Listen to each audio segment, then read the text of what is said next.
Good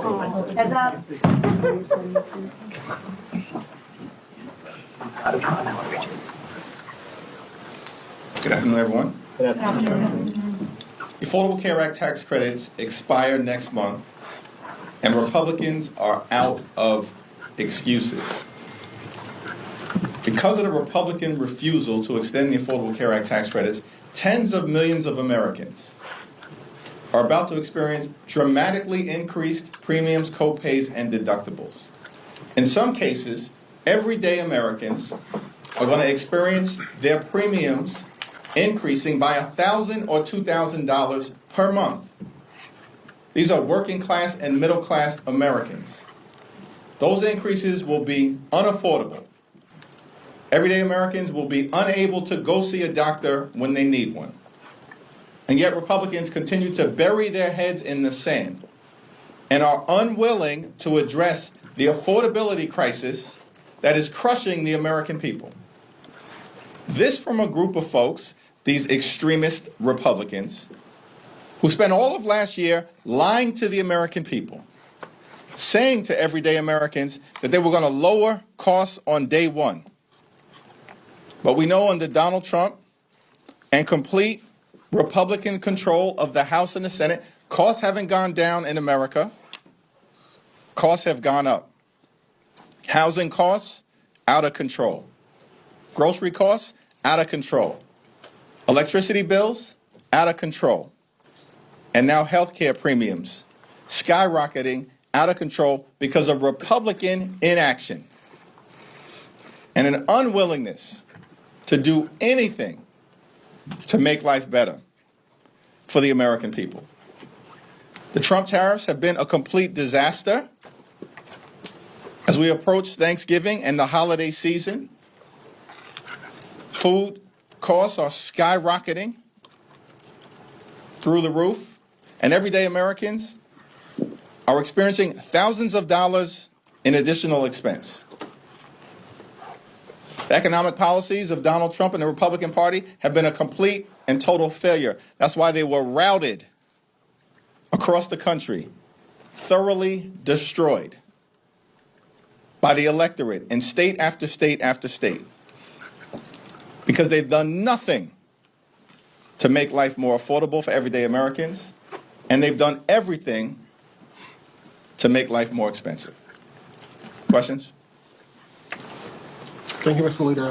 Earlier today, President Trump posted on Truth Social with regard, I'm trying to pull it up, with regard to the Indiana Republicans not redistricting their map, that Democrats are trying to steal seats everywhere, and we're not going to let that happen. I want to get your response to that. I also want to get your response to him saying we must keep the majority at all costs. How do you interpret that message, and do you believe that Democrats should fight back against that effort at all costs of Donald Trump pressing Indiana Republicans and other Republican state legislators to redraw their maps to kind of steal seats, as you've characterized it, from Democrats in 2026? Yeah, we've made clear from the very beginning that as Democrats, we are not going to let Donald Trump and Republicans gerrymander congressional maps all across the country as part of their effort to rig the midterm elections. Why has Donald Trump launched this extraordinary and unprecedented effort to gerrymander congressional maps throughout the country? They're the ones that claim heading into this year they had this big, broad, beautiful mandate. Where is it? It was nowhere to be found on Election Day. Destroyed in Virginia, in New Jersey, in New York, in Pennsylvania, in Georgia, in Mississippi, in California with Prop 50, up and down the ballot and all across the country. The reason why Donald Trump is in full panic mode is because he knows the majority in the House of Representatives is gone. And he's doing everything he can to try to cheat his way to an artificial victory. By the way, this same group of people, this is the lesson that they learned. We came into this year and everyone was talking about how the Democratic Party was dead. Really? As far as I could tell, in the House, the only reason why Republicans have their narrow majority right now is because they stole 3 seats from the people of North Carolina in mid-decade redistricting last year. That's the lesson that they've learned. Because their policies are unpopular, the outcomes are unpopular, they've delivered nothing for the American people. These folks have been a complete and total disaster. And Democrats are the ones leaning in to making life better for the American people, to driving down the high cost of living, to confronting the Republican health care crisis and cleaning up corruption so we actually can deliver a government that makes life better for the American people. So Donald Trump is in full and complete panic mode right now. And so he's lashing out at the people of Indiana, apparently, and beyond. Because these extremists didn't think that Democrats were going to forcefully respond. But I said it from this podium months ago when people were trying to suggest that Democrats did not have the capacity to deal with this issue. Guess what? We did. And now we've seen action in California. We're going to see action in other states like Virginia and Maryland and Illinois. We've seen action in Utah. We see a lawsuit in New York. We're going to continue to forcefully and creatively respond. It's not even clear that Republicans are going to net a single seat when this is all said and done. As a matter of fact, it might even be the opposite. And it will serve them well. They started this, we're finishing it. Mr. Leader, 2 questions. One on health care. The president said over the weekend that he's had some conversations with Democrats about some type of direct payment plan, giving money back to people. Have you had any conversations with the president, or are you aware if he's had any conversations with members?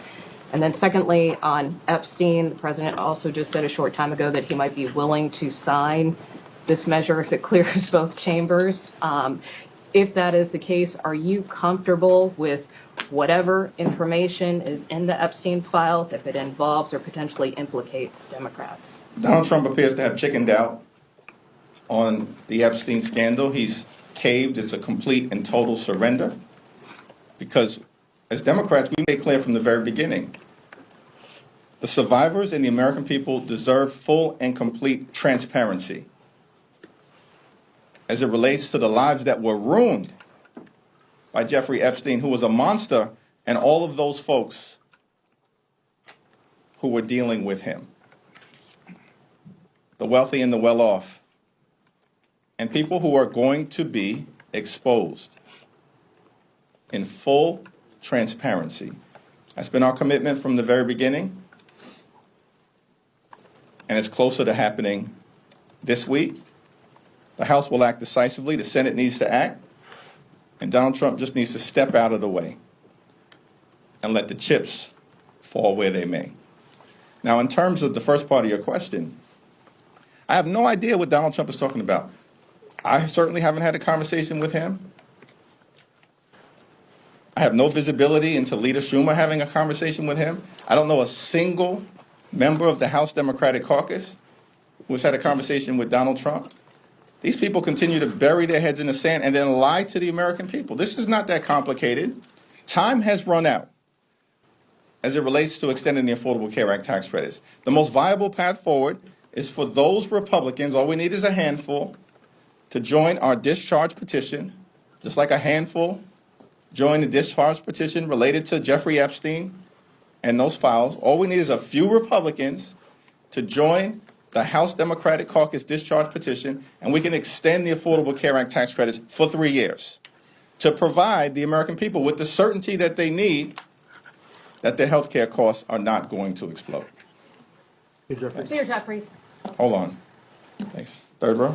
Thank you. Congresswoman Marie Gluesenkamp-Perez has moved to formally disapprove of Congressman Jesus Troy Garcia for his kind of maneuvering with his reelection bid. I'm curious, what's your stance on that, and whether you're telling Democrats to vote against formally reprimanding him? I strongly support the motion to table that will be brought this evening, and I expect that it will succeed. Leader Jeffries. Thanks. Third row. Do you think that the manner in which Congressman Garcia retired abruptly for only his chief of staff to take his place, do you think that was wrong? Here's what I think. The American people are focused on the high cost of living in the United States of America. That's what they're focused on. The affordability crisis, that's what the results were all about during the first Tuesday of this month, when Republicans were shellacked throughout the country because they have failed on the economy, and Democrats actually have a vision all over the country to drive down the high cost of living and deal with the affordability crisis that exists in the United States of America. As House Democrats, that's what we're going to continue to focus on. I do not support this so-called resolution of disapproval, and I strongly support Congressman Chuy Garcia. He's been a progressive champion in disenfranchised communities for decades, including during his time in Congress, and he's made life better for the American people. Thanks. Thanks, Leader. You put forward a 3-year extension proposal for ACA subsidies. Some Republicans have put forward alternative proposals that don't go as far in terms of the time, the length. I'm wondering, would you be willing to potentially accept or work through a negotiation on a shorter amount of time frame, if you end up getting Republicans' support for something like that? Time has run out in terms of the games that Republicans have played as it relates to extending the Affordable Care Act tax credits. Now, in July, Republicans rushed back to Washington. Why? So they could enact the largest cut to Medicaid in American history. In the same bill, they ripped $186 billion in funding from SNAP, the largest cut to nutritional assistance in American history. And in doing so, literally stole food from the mouths of hungry children, seniors, and veterans. And all of that was done, setting in motion closures of hospitals, nursing homes, and community-based health centers. All of that was done in that one big ugly bill. Why? So that Republicans could reward their billionaire donors with massive tax breaks. And then they made those tax breaks permanent. Those massive tax breaks for their billionaire donors, they were scheduled to expire on December 31st, the same day as the expiration of the Affordable Care Act tax credits. But Republicans could not be bothered to keep health care affordable for working class Americans, middle class Americans, and everyday Americans. These extremists are unserious, and they've refused to take yes for an answer over and over and over again. Leader Schumer put forth a very reasonable proposal, a 1-year extension, plus a bipartisan commission to discuss what happens relative to health care affordability moving forward. Republicans rejected it because they're unserious. And so our proposal about the path forward is our proposal about the path forward, a clean 3-year extension. Leader Jeffries. Thanks.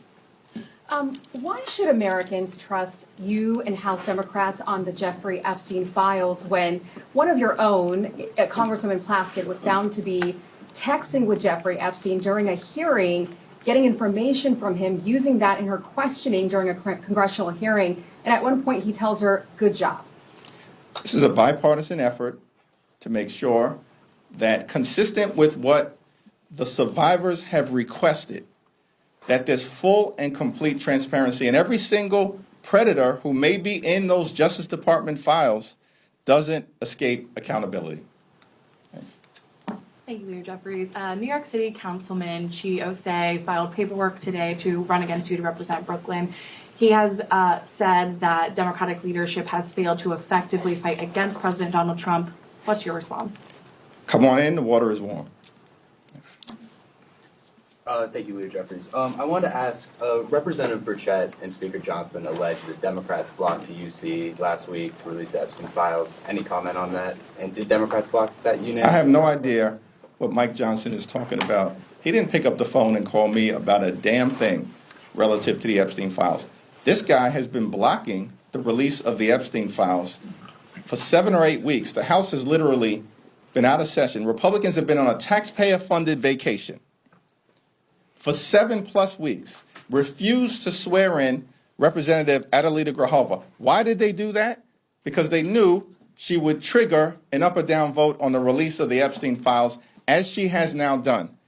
And we're supposed to believe Mike Johnson's crying wolf now, saying all along it was Republicans who wanted to release the Epstein files? Give me a break. It's not serious. These people are not serious. And we shouldn't tolerate the fact that they continue to lie to the American people on all of the things, on all of the issues.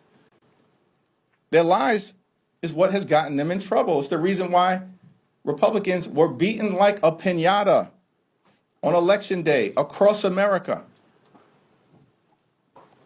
and why Republicans are going to lose control of the House of Representatives next year, as I predicted earlier this year. Thanks. Thank you, Leader Jeffries. So there's been some backlash over the shutdown ending, people calling Democrats cowardly or spineless. So I wanted to ask, ahead of midterms, what's next for the party from here? Who has suggested that? And who have they said that about? There's been a lot of... I'm just asking for the sources. I can't answer a question unless you actually give me the sources so I understand the context of what you're talking about. Was that directed at House Democrats? It's directed at House Democrats, Senate Democrats, Democrats in office. There's just a lot of online murmurings on TikTok, X, everywhere. Online murmurings on TikTok and X aren't anything that I can respond to. What I can respond to is the fact that Democrats in the House, partnering with Democrats in the Senate, have waged a courageous battle on behalf of the health care of the American people, fighting to protect Medicare, Medicaid, the Affordable Care Act, our hospitals, our nursing homes, our community-based health centers, and the fact that it's Democrats who believe in this great country of ours that access to high quality and affordable health care cannot simply be a privilege that is available only to the wealthy, the well-off, and the well-connected. Healthcare has to be a right that's available to every single American. And the American people know that we're on their side in the context of that healthcare fight. And by the way, Democrats have been winning elections despite all of the exaggerated news of our demise since January of this year, with the special election in Iowa. That was in January, in a district that Donald Trump had just won by 21 points. And then we won a special election in New York by 30 points. In February, a special election in Pennsylvania. And then we won a special election in Wisconsin, a state that Donald Trump had just won. That was in April. And we won it by 11 points. In Wisconsin, a swing state. That never happens. In April, and then in May, we won a special election in Omaha, defeated a three-term Republican incumbent, elected the first African-American ever to be the mayor of the all-American city of Omaha. On and on and on. Since January, what do you not get about what's happening in America? And the fact that the American people have rejected Republican extremism, and over and over and over again, time and time again, through the most recent election, embracing Democratic candidates, the Democratic platform, and the Democratic Party. Thanks. Sorry, Kevin, and then I'll go.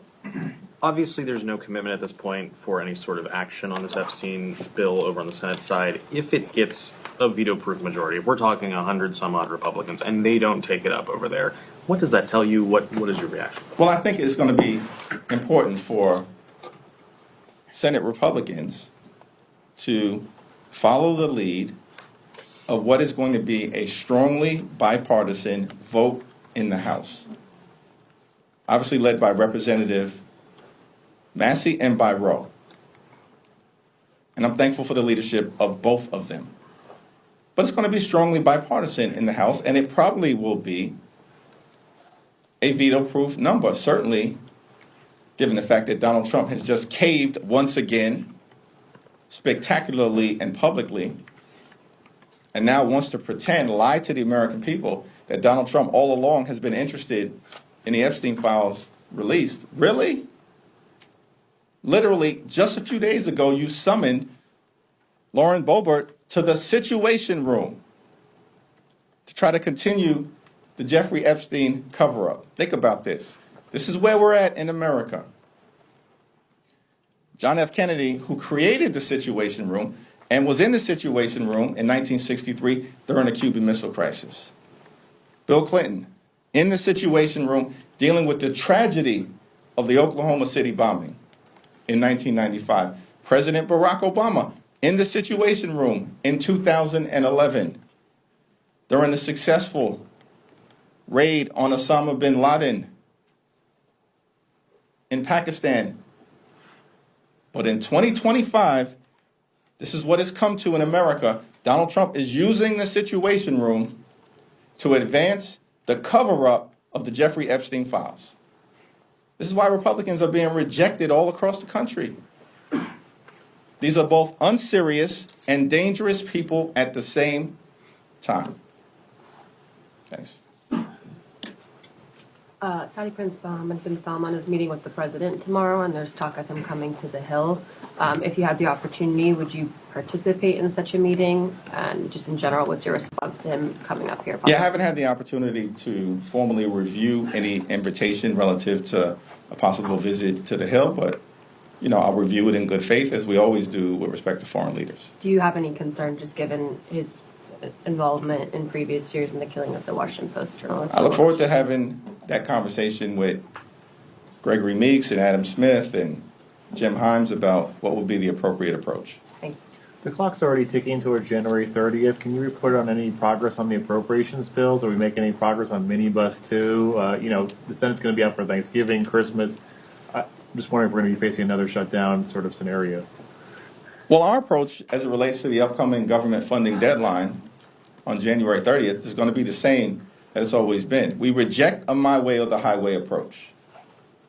But we, of course, as Democrats, are willing to lean in to finding a bipartisan path forward to enact a spending bill that meets the needs of the American people in the area of health, public safety, and their economic well-being, which means finding ways to drive down the high cost of living and reverse the failed Republican policies that have made life more expensive in the United States of America. At the same period of time, the deadline that we're focused on, well in advance of January 30th of next year, is December 31st of this year. It's time for Republicans to actually do something to make life more affordable for the American people. And the path in front of us is to partner with Democrats and extend the Affordable Care Act tax credits so that tens of millions of people do not experience their health insurance premiums dramatically increasing to the point of unaffordability. Because if that happens, it affects everybody across America. In fact, I think the 10 states most impacted if the Affordable Care Act tax credits are allowed by Republicans to expire are West Virginia, Wyoming, Alaska, Mississippi, Tennessee, Texas, Alabama, South Carolina, North Dakota, and South Dakota. The 10 states most impacted by the expiration of the Affordable Care Act tax credits. So this is not a partisan issue for us. This is a patriotic fight to protect the health care affordability of the American people in the midst of a devastating Republican health care crisis that is ruining lives, including in rural America, all across our great country. Thank you all. Thank you. If the president's name is not found in the Epstein files, will you accept that?